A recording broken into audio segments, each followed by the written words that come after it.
الحمد للہ رب العالمین والصلاة والسلام علی سیدنا محمد وعلی آلہ وصحبہ اجمعین، اما بعد۔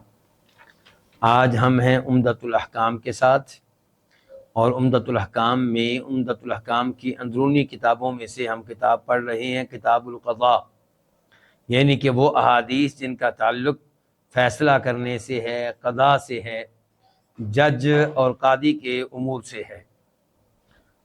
اور اس حدیث کا نمبر کتاب کے اس ایڈیشن کے مطابق جو میرے استعمال میں ہے 370 ہے، 370۔ اس حدیث میں راوی ہیں عبد الرحمن بن ابی بکرہ، یعنی کہ یہ صحابی کے بیٹے ہیں۔ صحابی کا نام کیا؟ ابو بکرہ نفیع بن حارث الثقفی۔ یہ ابو بکر رضی اللہ عنہ نہیں ہیں، بلکہ کیا ہے؟ ابو بکرہ۔ وہ ہیں ابو بکر جو ہمارے پہلے خلیفہ راشد ہیں، اور یہ ہیں ابو بکرہ، اور راوی ہیں یہاں پہ ان کے بیٹے عبد الرحمن۔ تو عبد الرحمن بن ابی بکرہ کہتے ہیں کتب ابی، میرے والد نے لکھا، اور پھر کہتے ہیں وکتبت لہو، اور میں نے ان کے لیے لکھا۔ اس کا مطلب ہوا کہ میرے باپ نے لکھوایا اور میں نے ان کی خاطر لکھا۔ الی ابنہ عبید اللہ بن ابی بکرہ، لکھا کس کی جانب؟ ان کے بیٹے عبید اللہ بن ابی بکرہ کی طرف، یعنی کہ ایک بھائی دوسرے بھائی کو لکھ رہا ہے، لیکن لکھوانے والے کون ہیں؟ والد، جو کیا ہیں؟ صحابی، جو مشہور ہیں ابو بکرہ کے نام سے۔ وہو قاض بسجستان، اور یہ عبید اللہ جو تھا جس کی طرف لیٹر لکھا جا رہا تھا، خط لکھا جا رہا تھا، یہ سجستان میں قاضی تھے، جج تھے۔ سجستان کہاں واقع ہے؟ یہ آپ میں سے کون بتائے گا؟ سجستان جو ہے اس کا کچھ حصہ ایران میں ہے، کچھ حصہ افغانستان میں ہے، کچھ حصہ پاکستان میں ہے۔ تو آپ کہہ سکتے ہیں کہ موجودہ بلوچستان، اور یہ بلوچستان کا کچھ حصہ آپ جانتے ہیں کہ ایران میں ہے، کچھ پاکستان میں ہے، اور کچھ سجستان کا حصہ افغانستان میں ہے۔ تو اس ایریے کے یہ کیا تھے؟ قاضی تھے۔ تو ان کو والد کیا لکھ رہے ہیں؟ اللہ تحکم بین اثنین وانت غضبان، یا اللہ تحکم، یعنی کہ پھر کیا ہو جائے گا؟ پھر نہیں کے لیے ہو جائے گا، یہ کہ تو فیصلہ نہ کرنا دو آدمیوں کے درمیان جب کہ تو غصے کی حالت میں ہو۔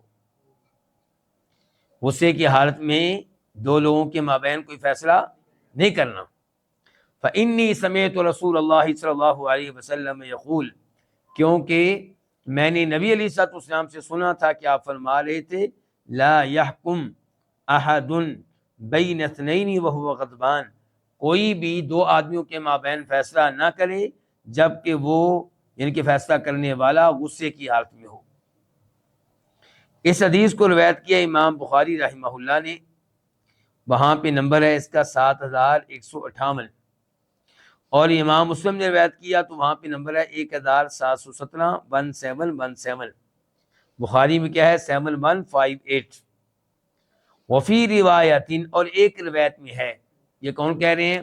ہماری کتاب عمدۃ الاحکام کے مؤلف شیخ عبد الغنی المقدسی کہہ رہے ہیں کہ ایک روایت میں ہے کہ لا یقضین حکم، کوئی بھی فیصلہ کرنے والا فیصلہ نہ کرے بین اثنین، دو آدمیوں کے درمیان، وہو غضبان، جبکہ وہ غصے کی حالت میں ہو۔ امام بخاری رحمہ اللہ جب اس حدیث کو ذکر کرتے ہیں صحیح بخاری میں، تو اس کے اوپر باب کیا قائم کرتے ہیں؟ کہتے ہیں کتاب الاحکام۔ صحیح بخاری کی اندرونی کتب میں سے یہ کتاب کون سی ہے؟ کتاب الاحکام۔ آپ جانتے ہیں صحیح بخاری میں اندرونی طور پہ کتنی کتب ہیں؟ 97۔ وفی روایت، ایک روایت میں ہے لا یقضین حکم، بلکہ یہ میں بتا چکا ہوں۔ اب میں بتا رہا تھا کہ صحیح بخاری میں امام بخاری نے اس حدیث کا تذکرہ کرتے ہوئے اس کے اوپر باب کیا قائم کیا ہے؟ کہتے ہیں باب هل یقضی القاضی او یفتی وهو غضبان، کیا فیصلہ کرنے والا فیصلہ کر سکتا ہے جبکہ غصے کی حالت میں ہو؟ اور کیا فتویٰ دینے والا فتویٰ دے سکتا ہے جبکہ وہ غصے کی حالت میں ہو؟ آپ دیکھتے ہیں کہ اس حدیث سے کیا کیا مسائل معلوم ہوئے۔ نمبر 1 یہ معلوم ہوا کہ جج پہ، قاضی پہ حرام ہے کہ وہ 2 آدمیوں کے درمیان فیصلہ کرے جبکہ وہ غصے کی حالت میں ہو۔ کیوں ایسی پابندی کیوں ہے؟ کیونکہ جب انسان بہت غصے کی حالت میں ہو تو پھر سوچنے سمجھنے کی صلاحیت پہ پردہ پڑ جاتا ہے، تو امکان یہ ہے کہ اب وہ فیصلہ کرے گا تو وہ فیصلہ درست نہیں ہوگا۔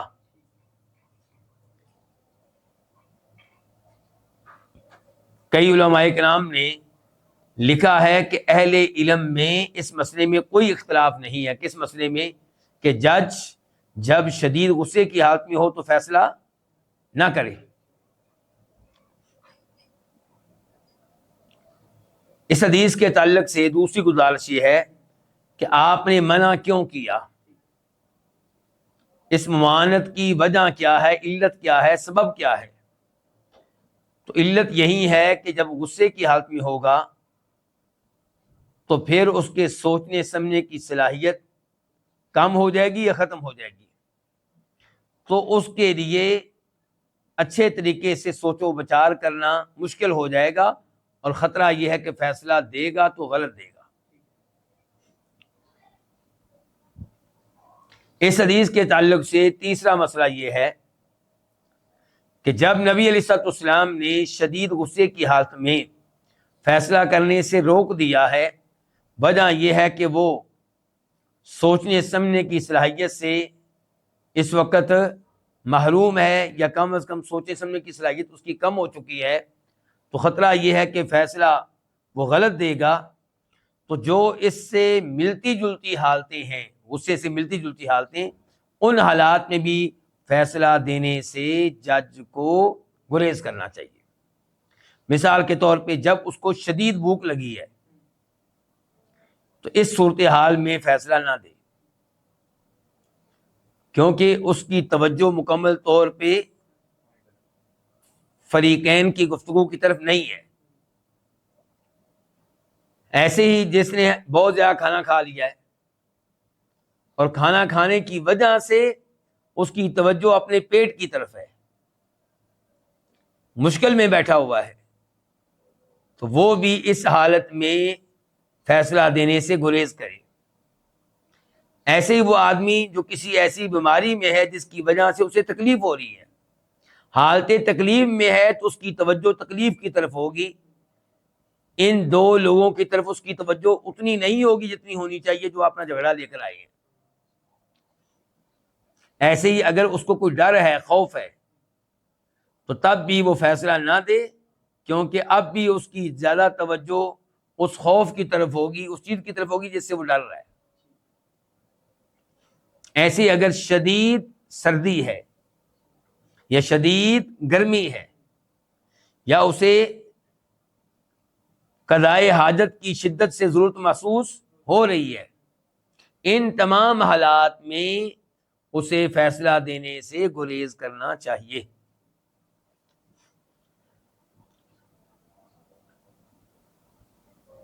اچھا، شریعت نے کیوں کہا ان حالات میں فیصلہ کرنے سے گریز کرے کہ کہیں فیصلہ دینے میں غلطی نہ ہو جائے؟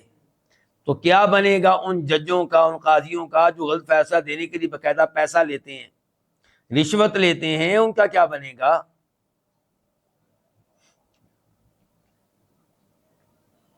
اس حدیث کے تعلق سے چوتھا مسئلہ یہ ہے کہ باوجود اس کے کہ شریعت نے غصے کی حالت میں فیصلہ دینے سے منع کیا ہے، لیکن اگر کوئی اس حالت میں فیصلہ دے دیتا ہے اور بعد میں غور کرتا ہے اور فیصلہ اس کو یقین ہے کہ میں نے صحیح دیا ہے، تو وہ فیصلہ نافذ ہوگا۔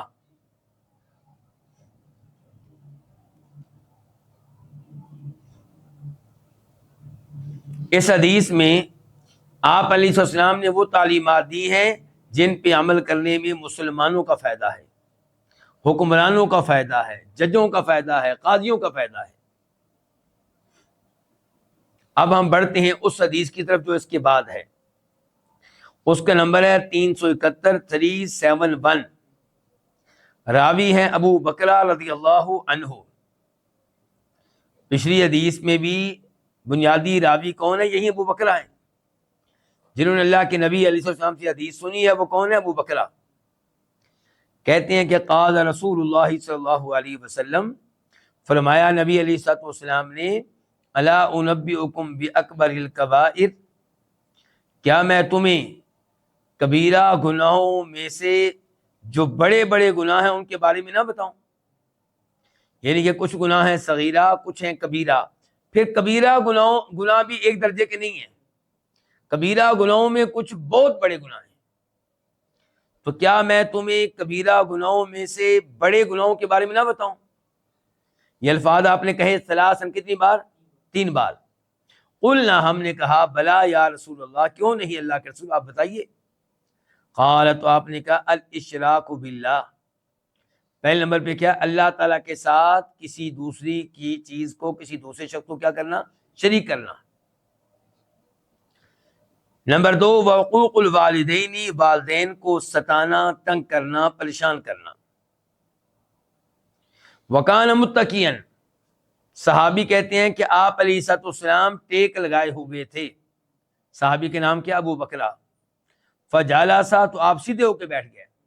فقال، تو آپ نے کہا، الا وقول الزور، خبردار، بات دھیان سے سن لو، توجہ سے سن لو، جھوٹی بات کہنا، وشہادت زوری، اور جھوٹی گواہی دینا، یعنی کہ یہ بھی بڑا کبیرہ گناہ ہے.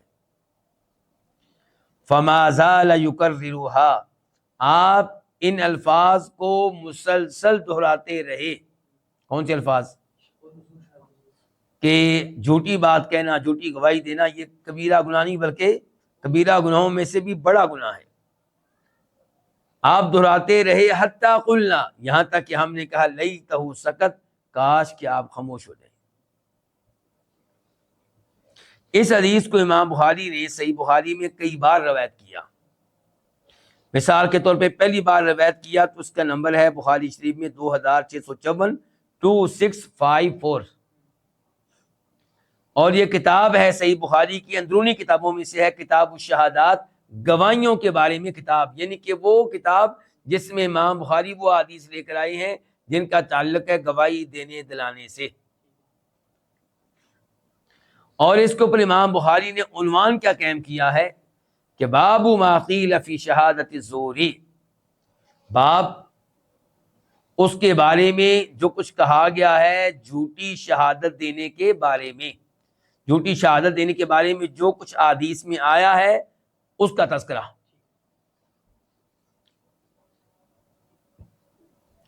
پھر امام بخاری اس حدیث کو لے کر آئے، اس بار نمبر ہے 5976، 5976.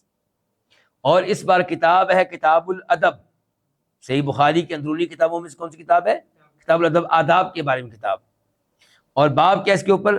باب عقوق الوالدین من الکبائر، کہ والدین کو تنگ کرنا، انہیں ستانا، یہ کبیرہ گناہوں میں سے ہے. پھر امام بخاری اس حدیث کو تیسری بار لے کر آئے اور نمبر ہے 6273، 6273. اس بار کتاب ہے صحیح بخاری کے اندرونی کتب میں سے کتاب الاستئذان، اجازت لینے کے بارے میں کتاب، یعنی کہ وہ کتاب جس میں وہ احادیث ہیں جن کا تعلق ہے اجازت لینے سے. باب کیا؟ باب من اتقى بین یدی اصحابہ، باب ہے اس کے بارے میں جو اپنے ساتھیوں کے سامنے ٹیک لگا کر بیٹھا.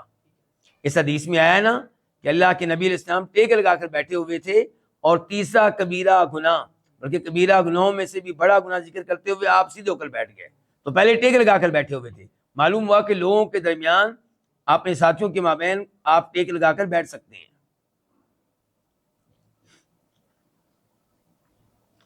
پھر امام بخاری اس حدیث کو لے کر آئے چوتھی بار، اس بار نمبر ہے 6919، 6919. اور اس بار کتاب کیا ہے؟ کتاب استتابۃ المرتدین والمعاندین وقتالہم.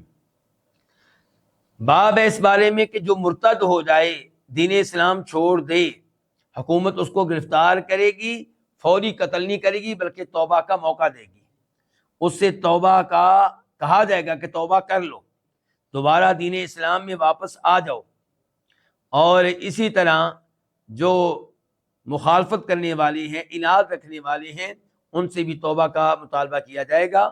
اور پھر باب وقتالہم، ان لوگوں سے قتال کے بارے میں، لڑنے کے بارے میں، یہ تھی کتاب۔ اب باب کیا ہے؟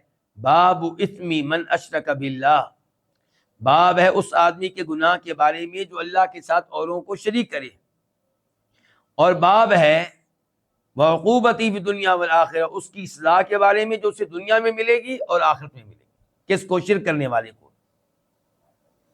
امام مسلم اس حدیث کو روایت کرتے ہیں، وہاں پہ نمبر ہے 87۔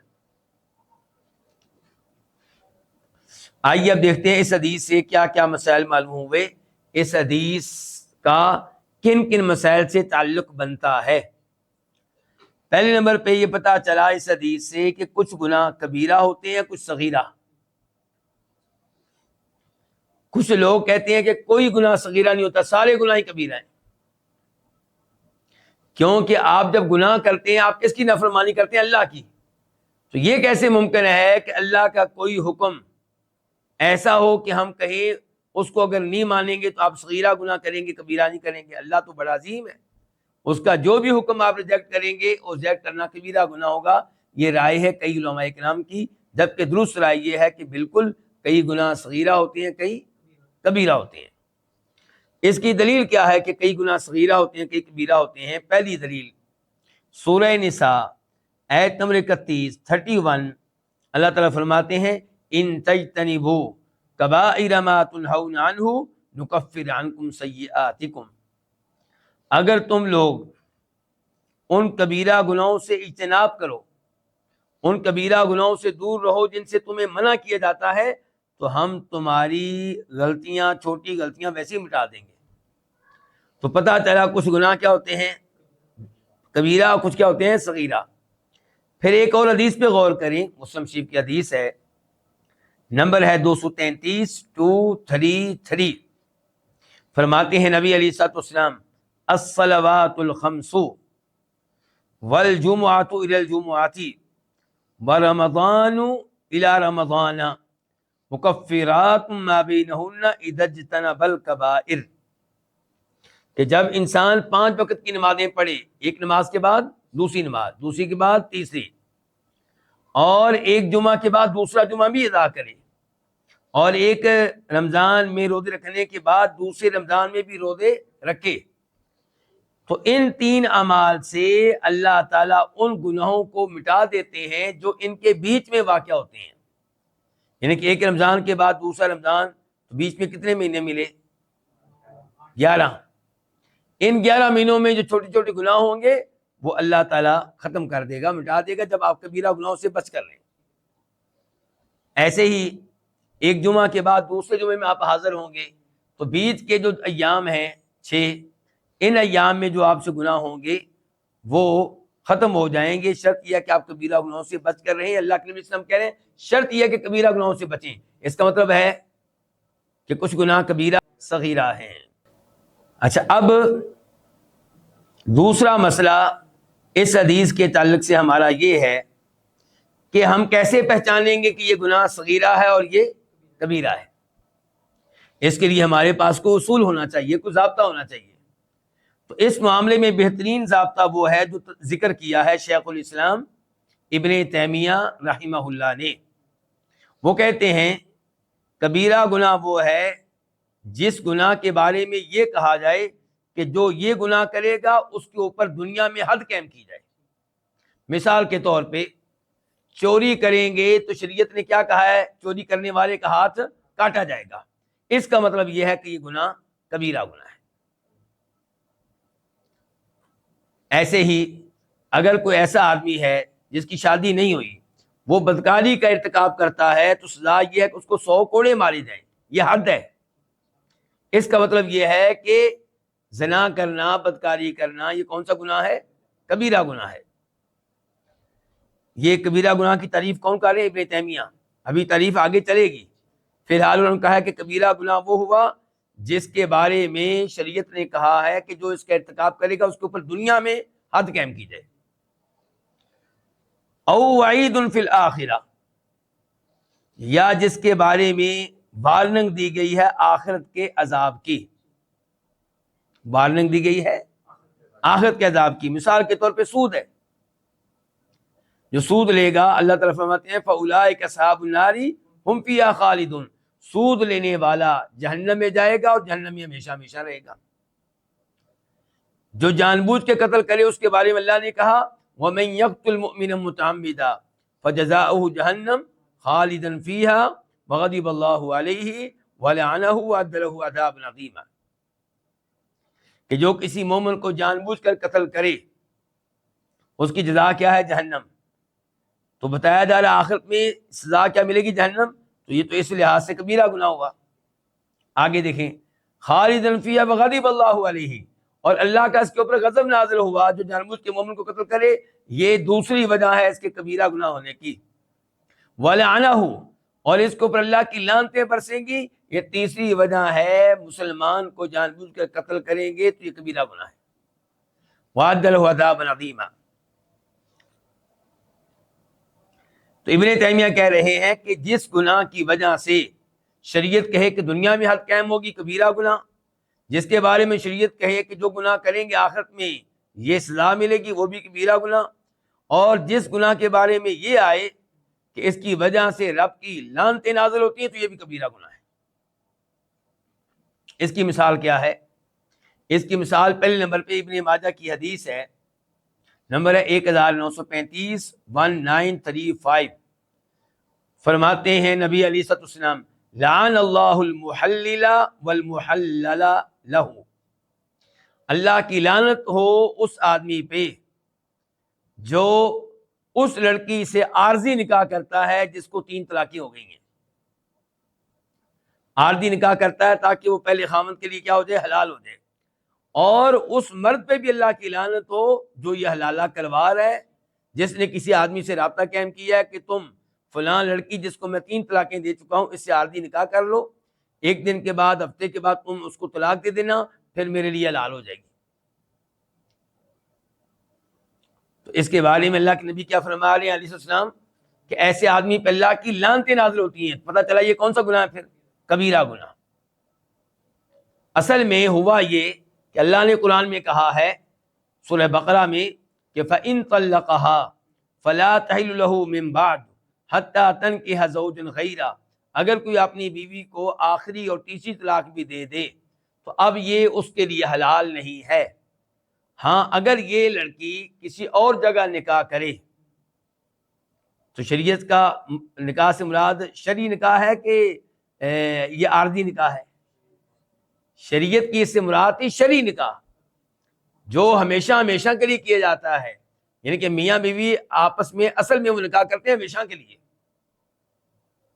تو قرآن کہہ رہا ہے کہ یہ حلال نہیں ہے جس کو 3 طلاقیں ہو گئی ہیں اپنے پہلے خامند کے لیے، یہاں تک کہ کسی اور مرد سے نکاح کرے.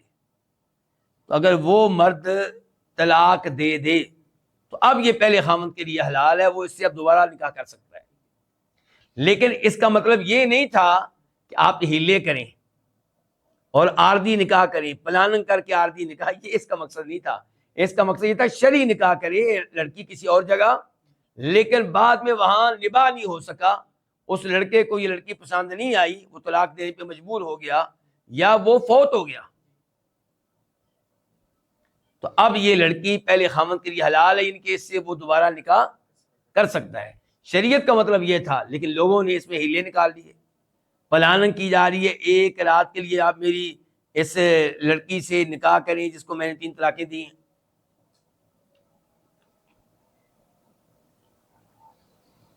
تو یہ عمل کیسا ہے؟ اس کے اوپر رب کی لعنتیں نازل ہوتی ہیں. تو پھر یہ صغیرہ گناہ ہوا کہ کبیرہ؟ کبیرہ. اس کی ایک اور مثال لے لیں، بخاری شریف کی حدیث ہے کہ اللہ کی لعنت ان مردوں پہ جو عورتوں کی مشابہت اختیار کرتے ہیں، اور اللہ کی لعنت ہے ان عورتوں پہ جو مردوں کی مشابہت اختیار کرتی ہیں. مرد عورتوں کی مشابہت اختیار کریں، مثال کے طور پہ عورتوں کی طرح کانوں میں کیا پہن لیں؟ بالیاں.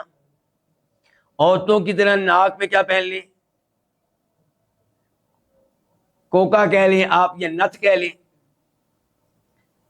اور عورتوں کی طرح گلے میں ہار پہن لینا، عورتوں کی طرح اپنے ہاتھ میں کڑا پہن لینا،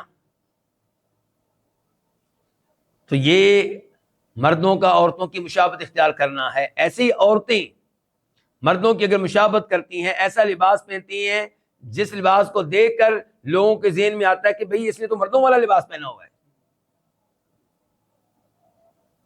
اس کا مطلب یہ ہے کہ اس نے مشابہت کی کن کی؟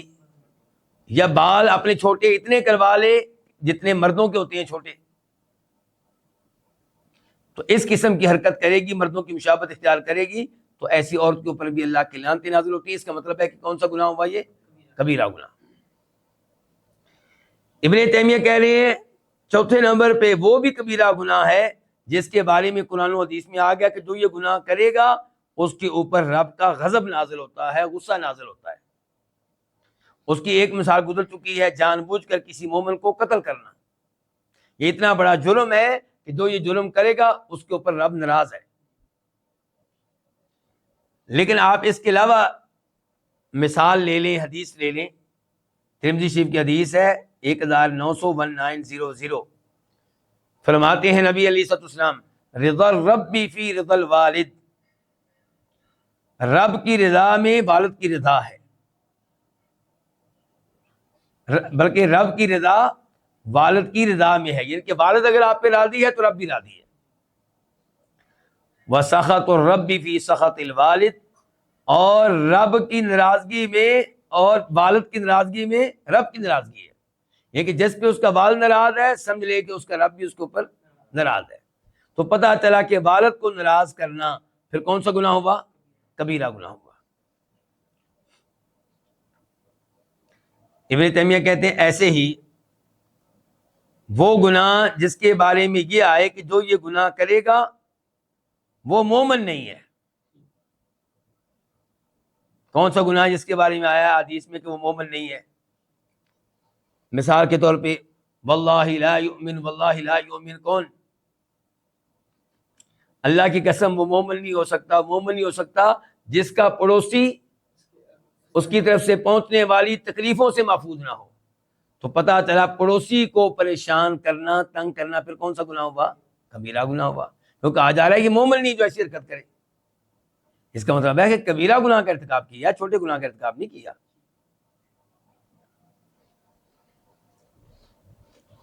ابن تیمیہ کہتے ہیں کہ وہ گناہ بھی کبیرہ ہے جس کے بارے میں قرآن و حدیث میں آ جائے کہ جو یہ گناہ کرے گا وہ جنت میں نہیں جائے گا۔ مثال کے طور پہ لا يدخل الجنت قاطع، رشتہ داری کو توڑنے والا جنت میں نہیں جائے گا۔ اس سے پتہ چلا رشتہ داری کو توڑنا کون سا گناہ ہے؟ پھر کبیرہ گناہ ہے۔ تو مجھے امید ہے کہ کبیرہ گناہ کی تعریف واضح ہو چکی ہوگی، اور یہ کس نے بیان کی؟ امام ابن تیمیہ رحمہ اللہ نے۔ تیسرے نمبر پہ اس حدیث کے تعلق سے مسئلہ یہ ہے کہ معلوم ہوا کہ گناہوں میں سب سے بڑا گناہ اللہ کے ساتھ کسی اور کو شریک کرنا ہے۔ یہ ہمیں کیسے پتا چلا؟ کیونکہ نبی علیہ الصلوۃ والسلام نے اس حدیث میں جو ہم پڑھ رہے ہیں، جب وہ کبیرہ گناہ بتانا چاہے جو کبیرہ گناہوں میں بھی بڑے ہیں، تو سب سے پہلے جس کا نام لیا آپ نے وہ کیا تھا؟ الاشراک باللہ، اللہ کے ساتھ اوروں کو شریک کرنا۔ اور ویسے بھی اللہ تعالیٰ فرماتے ہیں سورہ نساء میں آیت نمبر 48 میں 48 کہ ان اللہ لا یغفر ان یشرک بہ ویغفر ما دون ذلک لمن یشاء، اللہ تعالیٰ نہیں بخشیں گے اس بات کو کہ اللہ کے ساتھ کسی اور کو شریک کیا جائے، البتہ اللہ بخش دے گا اس کے علاوہ گناہ جس کے لیے چاہے گا۔ تو شرک کے بارے میں کہا کہ اللہ نہیں بخشے گا، تو وہ چھوٹا گناہ ہوا، یعنی کہ اگر کوئی شرک سے توبہ کیے بغیر فوت ہو جاتا ہے تو اللہ تعالیٰ کہتے ہیں اس کے لیے کوئی معافی نہیں ہے۔ ہاں فوت ہونے سے پہلے توبہ کر لے تو اللہ تعالیٰ اتنے رحیم ہیں، اتنے تواب ہیں، اتنے مہربان ہیں کہ شرک جیسا گناہ بھی اللہ معاف کرنے کے لیے تیار ہے۔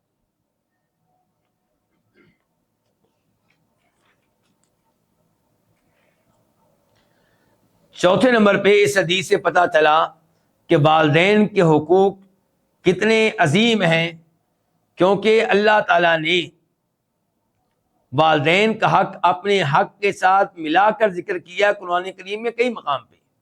مثال کے طور پہ سورہ لقمان آیت نمبر 14 فرمایا اللہ تعالیٰ نے انشکر لی ولی والدیک، اے انسان میرا بھی شکر ادا کیا کر اور اپنے والدین کا بھی شکر ادا کیا کر۔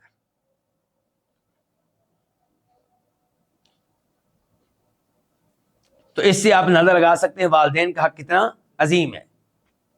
پھر اللہ تعالیٰ نے کہا سورہ بنی اسرائیل میں، اسراء میں آیت نمبر 23 میں 23 میں، وَقَضَىٰ رَبُّكَ أَلَّا تَعْبُدُوا إِلَّا إِيَّاهُ وَبِالْوَالِدَيْنِ إِحْسَانًا، تیرے رب کا یہ حکم ہے کہ تم اللہ کے علاوہ کسی اور کی عبادت نہ کرو اور والدین کے ساتھ حسن سلوک کرو۔ تو اللہ نے پہلے اپنا حق ذکر کیا کہ میری عبادت کی جائے اور عبادت میں میرے ساتھ کسی اور کو شریک نہ کیا جائے، ساتھ ہی والدین کا حق کہ ان کے ساتھ اچھا سلوک کرو۔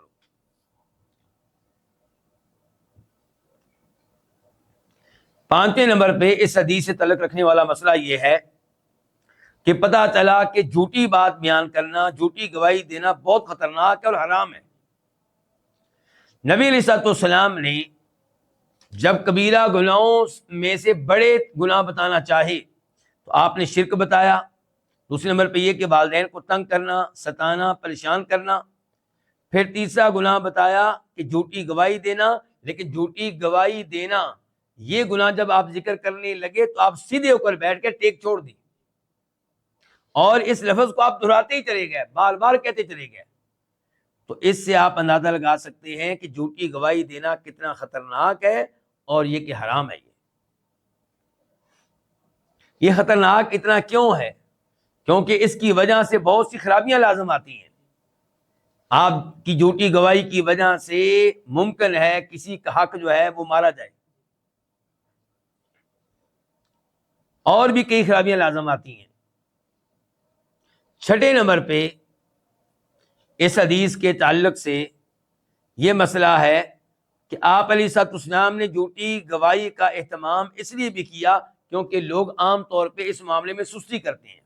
مثال کے طور پہ مسلمان شرک سے دور رہے گا اور والدین کی نافرمانی کو مسلمانوں کے علاوہ دوسرے لوگ بھی برا جانتے ہیں، لیکن جھوٹی گواہی کے معاملے میں لوگ بڑی سستی کرتے ہیں۔ تو اس لیے اس کا آپ علیہ السلام نے اہتمام کیا اور بار بار کہا کہ جھوٹی گواہی دینا، جھوٹی گواہی دینا یعنی کہ یہ کبیرہ گناہ ہے۔ 7ویں نمبر پہ اس حدیث کے تعلق سے مسئلہ یہ ہے کہ نبی علیہ الصلوۃ والسلام نے اپنی امت کو ہر وہ چیز بتا دی، پہنچا دی جو ان کے لیے مفید ہو، اور ان کو ہر اس چیز سے ڈرا دیا، آگاہ کر دیا، خبردار کر دیا جو ان کے لیے نقصان دہ ہے۔ تو آپ علیہ الصلوۃ والسلام اس لائق ہیں کہ آپ کے اوپر بار بار درود و سلام پڑھا جائے، کیونکہ آپ نے ہم پہ اتنی بڑی مہربانی کی ہے۔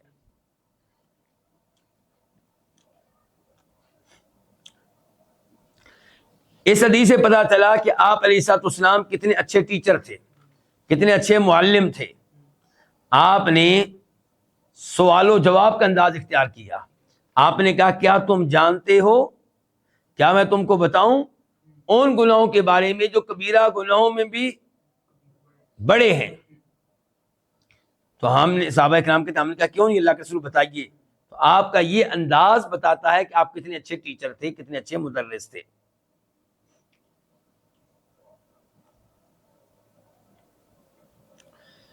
حقوق الوالدین کا لفظ اس حدیث میں آیا ہے کہ یہ دوسرے نمبر پہ کبیرہ گناہ ہے۔ تو اس سے مراد کیا ہے؟ اس سے مراد علماء کرام نے لکھا ہر وہ قول، آپ کا ہر وہ لفظ، آپ کی ہر وہ حرکت جو ان کو بری لگے۔ کن کو؟ والدین کو۔ اور جب شریعت نے کہہ دیا کہ والدین کا حقوق، ان کو ستانا، ان کو پریشان کرنا یہ جو ہے حرام ہے، یہ کبیرہ گناہ ہے، یہ ممنوع ہے، تو اس سے پتہ چلا کہ والدین کے ساتھ نیکی کرنی چاہیے، حسن سلوک کرنا چاہیے، اور ایسے اعمال کرنے چاہیے جن سے وہ آپ پہ خوش ہو جائیں اور جن کی وجہ سے وہ آپ پہ راضی ہو جائیں۔ اچھا، حقوق میں ان کے والدین کا حقوق کرنا، ستانا، پریشان کرنا، اس میں سب سے ہلکی چیز کیا داخل ہوگی؟ اف کرنا۔ یعنی کہ والد صاحب نے آپ کو کسی چیز سے منع کیا، یا والد صاحب نے آپ کو کسی چیز کا حکم دیا اور آپ آگے سے نہ تو نہیں کرتے، ڈرتے ہیں اللہ تعالیٰ سے، لیکن آپ کے منہ سے اف کی آواز نکلتی ہے، ان کی کیا مصیبت پڑی ہوئی ہے، یہ کیا، لیکن آپ نے کہا کہ اف، تو یہ اف کہنا بھی جرم ہے، یہ بھی والدین کے حقوق میں آتا ہے، نافرمانی میں آتا ہے۔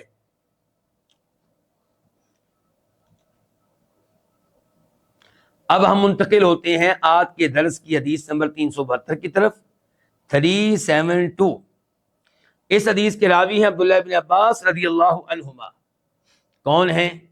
نبی علیہ الصلوۃ والسلام کے چچا عباس کے بیٹے، اور یہ وہ ہیں جو آپ علیہ الصلوۃ والسلام کی زندگی کے آخری ایام میں ابھی بالغ نہیں ہوئے تھے، بلوغت کے قریب تھے، اور یہ وہ ہیں جن کو آپ نے دعا دی تھی کہ اے اللہ اللہم فقہہ فی الدین وعلمہ التأویل، اے اللہ اس بچے کو دین کا فقیہ بنا دے اور اس کو قرآن کا مفسر بنا دے۔ یہ دعا آپ نے کب کی تھی؟ جب آپ سیدہ میمونہ کے گھر میں آپ رکے، رات ادھر گزاری، اور عبداللہ بن عباس بھی آئے ہوئے تھے دیکھنے کے لیے کہ نبی علیہ السلام رات کو کیسے اللہ کی عبادت کرتے ہیں، تہجد کیسے پڑھتے ہیں، کب اٹھتے ہیں، کتنی لمبی پڑھتے ہیں، وضو کیسے کرتے ہیں۔ اس کاموں کو جاننے کے لیے یہ اپنی خالہ کے گھر ٹھہرے ہوئے تھے۔ تو جب آپ رات کو اٹھے تہجد کے لیے اور آپ قضاء حاجت کے لیے چلے گئے، واپس آئے تو عبداللہ ابن عباس آپ کے لیے برتن میں پانی رکھ چکے تھے تاکہ آپ اس پانی سے وضو فرما سکیں۔ تو جب نبی علیہ السلام آئے قضاء حاجت سے تو آپ نے پوچھا یہ پانی کس نے رکھا ہے؟ سیدہ میمونہ نے بتایا یہ عبداللہ نے رکھا ہے۔ تو آپ علیہ السلام بہت خوش ہوئے اور ان کو دعا دی کہ اے اللہ اس بچے کو قرآن کا مفسر بنا دے، دین کا فقیہ بنا دے۔ اور بتا چکا ہوں یہ آپ کے چچا کے بیٹے ہیں، اس کا مطلب ہے ہاشمی ہیں، اس کا مطلب ہے آل بیت میں سے ہیں۔ عبداللہ بن عباس سے روایت ہے کہ نبی علیہ السلام نے ارشاد فرمایا لو یعطی الناس بدعواہم، اگر لوگوں کو مال دے دیا جائے ان کے دعوے کی بنیاد پہ کہ جناب اس نے دعویٰ کیا کہ چیز میری ہے، اس لیے جج کہے ٹھیک ہے جی تم لے لو۔ مثال کے طور پہ میرا موبائل ہے، ایک آدمی اٹھتا ہے وہ جج کو کہتا ہے جی ان کے پاس جو موبائل ہے وہ میرا ہے، اور جج کہے ٹھیک ہے تمہارا ہے تو لے لو۔ اگر اس انداز سے فیصلے دیں گے تو کیا ہوگا؟ یہ سنیں کیا ہوگا۔ فرمایا نبی علیہ السلام نے کہ اگر لوگوں کو ان کے دعوے کی بنیاد پہ دے دیا جائے، کیا پیسے وغیرہ، مال، جس چیز کا وہ دعویٰ کریں، تو لدعا ناس دماء رجال واموالہم، تو کئی لوگ دعویٰ کر دیں گے دوسرے لوگوں کے خون کا اور ان کے مال کا، دعویٰ کر دیں گے اس کے پاس جو موبائل ہے یہ تو میرا ہے، اس کے پاس جو چاندی کی انگوٹھی ہے وہ تو میری ہے۔ تو آپ ان کی بات مانتے چلے جائیں گے تو صورتحال خراب ہو جائے گی۔ تو اس لیے کسی مدعی کو، مدعی دعویٰ دائر کرنے والا جو شکایت لے کر آیا ہے کورٹ میں، پولیس کے پاس، تو اگر دعویٰ کرنے والے کو اس کے خالی دعوے کی بنیاد پہ وہ چیز دے دی جائے جس کا وہ دعویٰ کر رہا ہے، تو پھر کئی لوگ دوسرے کئی لوگوں کے خون کا دعویٰ کر دیں گے، ان کے مال کا دعویٰ کر دیں گے، تو صرف دعوے سے کچھ نہیں بنے گا۔ وَلَٰكِنِ الْيَمِينُ عَلَى الْمُدَّعِ عَلَيْهِ، لیکن شریعت کا اصول یہ ہے کہ جس کے خلاف دعویٰ دائر کیا گیا ہے، جس کے بارے میں شکایت کی گئی ہے کہ اس نے میرا موبائل چرایا ہے، اس نے میری چاندی کی انگوٹھی چرائی ہے، تو وہ کیا کرے؟ وہ قسم دے کے بری ہو سکتا ہے۔ وہ کیا دے کے بری ہو سکتا ہے؟ قسم۔ لیکن وہ قسم تب دے گا جب مدعی اپنے موقف کے حق میں دلائل پیش نہ کر سکے، گواہ پیش نہ کر سکے۔ اس حدیث کو امام بخاری نے روایت کیا 4552 4552، اور وہاں پہ صحیح بخاری میں کتاب ہے کتاب التفسیر، اور باب ہے ان الذين يشترون بعهد الله وايمانهم ثمنا قليلا اولئك لا خلاق لهم في الاخره ولا يكلمهم الله ولا ينظر اليهم يوم القيامه ولا يزكيهم، کہ بے شک وہ لوگ جو اللہ کے عہد اور قسموں کے بدلے میں تھوڑی سی قیمت لے لیتے ہیں، ان کا آخرت میں کوئی حصہ نہیں ہوگا، اللہ ان سے کلام نہیں کرے گا ان کے پیار و محبت سے، اللہ ان کی طرف نہیں دیکھے گا ان کے پیار و محبت سے، اور ان کے لیے دردناک عذاب ہے۔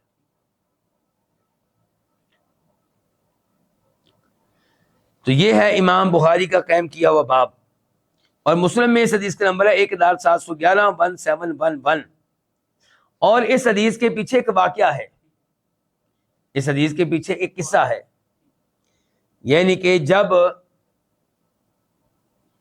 ابن ابی ملیکہ کی حکومت تھی طائف میں، زمانہ تھا عبداللہ بن زبیر رضی اللہ عنہما کا، وہ مکہ کے دائیں بائیں اپنی حکومت قائم کر چکے تھے، تو طائف کے جو جج تھے ابن ابی ملیکہ، ان کے پاس کیس آیا، دو عورتیں کسی ایک جگہ کام کرتی تھیں اور موزے سلائی کیا کرتی تھی، کیا موزے جو ہم پاؤں میں پہنتے ہیں انہیں سلائی کیا کرتی تھیں، ان میں سے ایک کا ہاتھ جو ہے وہ زخمی ہوا اور اس نے دوسری عورت کے اوپر الزام لگا دیا کہ اس نے زخمی کیا، قصور اس کا ہے۔ تو یہ معاملہ ابن ابی ملیکہ کے پاس آیا، انہوں نے پھر یہ حدیث بھیجی کہ جس میں فرمایا نبی علیہ الصلوۃ والسلام نے کہ اگر لوگوں کو صرف ان کے دعوے کی بنیاد پہ آپ وہ چیز دے دیں گے جس کا وہ دعویٰ کریں گے، تو پھر تو کئی لوگ دوسرے لوگوں کے خون کا اور مال کا دعویٰ کر دیں گے، لیکن اصول یہ ہے کہ قسم اس کے ذمے ہے جس کے اوپر الزام لگا ہے، جس کے خلاف دعویٰ دائر کیا گیا ہے۔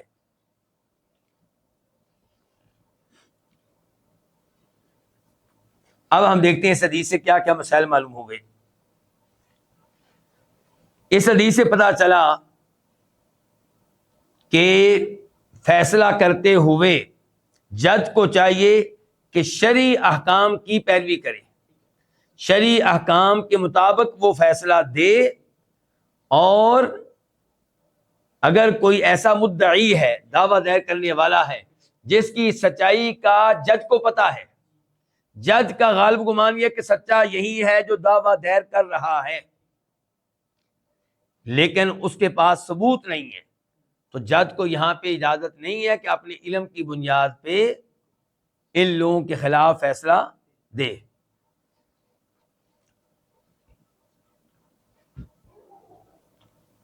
اس حدیث میں بتایا گیا اصول کہ جس کے اوپر الزام لگا ہے، جس کے اوپر تہمت لگی ہے کہ آپ نے میرا موبائل چوری کیا ہوا ہے، یا آپ کو میں نے قرضہ دیا تھا واپس نہیں کر رہے، یہ آدمی کون ہوا؟ مدعا علیہ۔ تو مدعا علیہ کیسے بری ہوگا؟ قسم دے کر۔ جہاں تک تعلق ہے مدعی کا، تو وہ کیا لے کر آئے؟ ثبوت لے کر آئے، گواہ لے کر آئے۔ مالی معاملے میں دو عادل گواہ لے آئے قابل اعتماد، تو اس کے گواہوں کی بنیاد پہ جج فیصلہ کر دے گا، کس کے حق میں؟ مدعی کے حق میں۔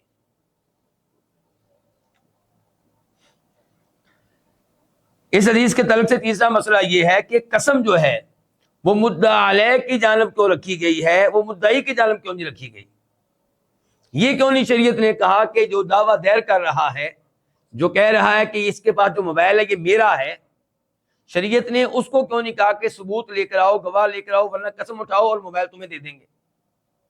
شریعت نے کہا نہیں، مدعی کا کام ہے گواہ لائے، ثبوت لائے، کاغذات لائے، اور نہ لا سکے تو مدعا علیہ کیسے بری ہوگا؟ قسم دے کر۔ تو قسم دینے کا اختیار اس کو کیوں نہیں دیا؟ تو اس بارے میں علماء کرام نے حکمت یہ بیان کی ہے، کیونکہ مدعا علیہ جو ہے وہ قوی ہے، مضبوط ہے، موبائل اس کی جیب میں ہے، کوئی اور آ کے دعویٰ کر رہا ہے کہ میرا ہے۔ جب دونوں کے پاس ثبوت نہیں ہے تو کس کی جانب مضبوط ہے؟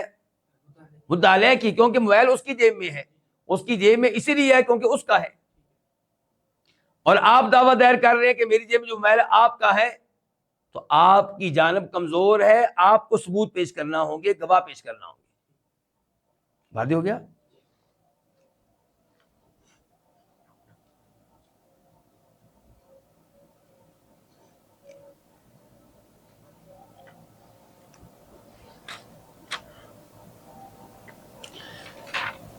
تو یہ تھے اس حدیث کے تعلق سے چند مسائل۔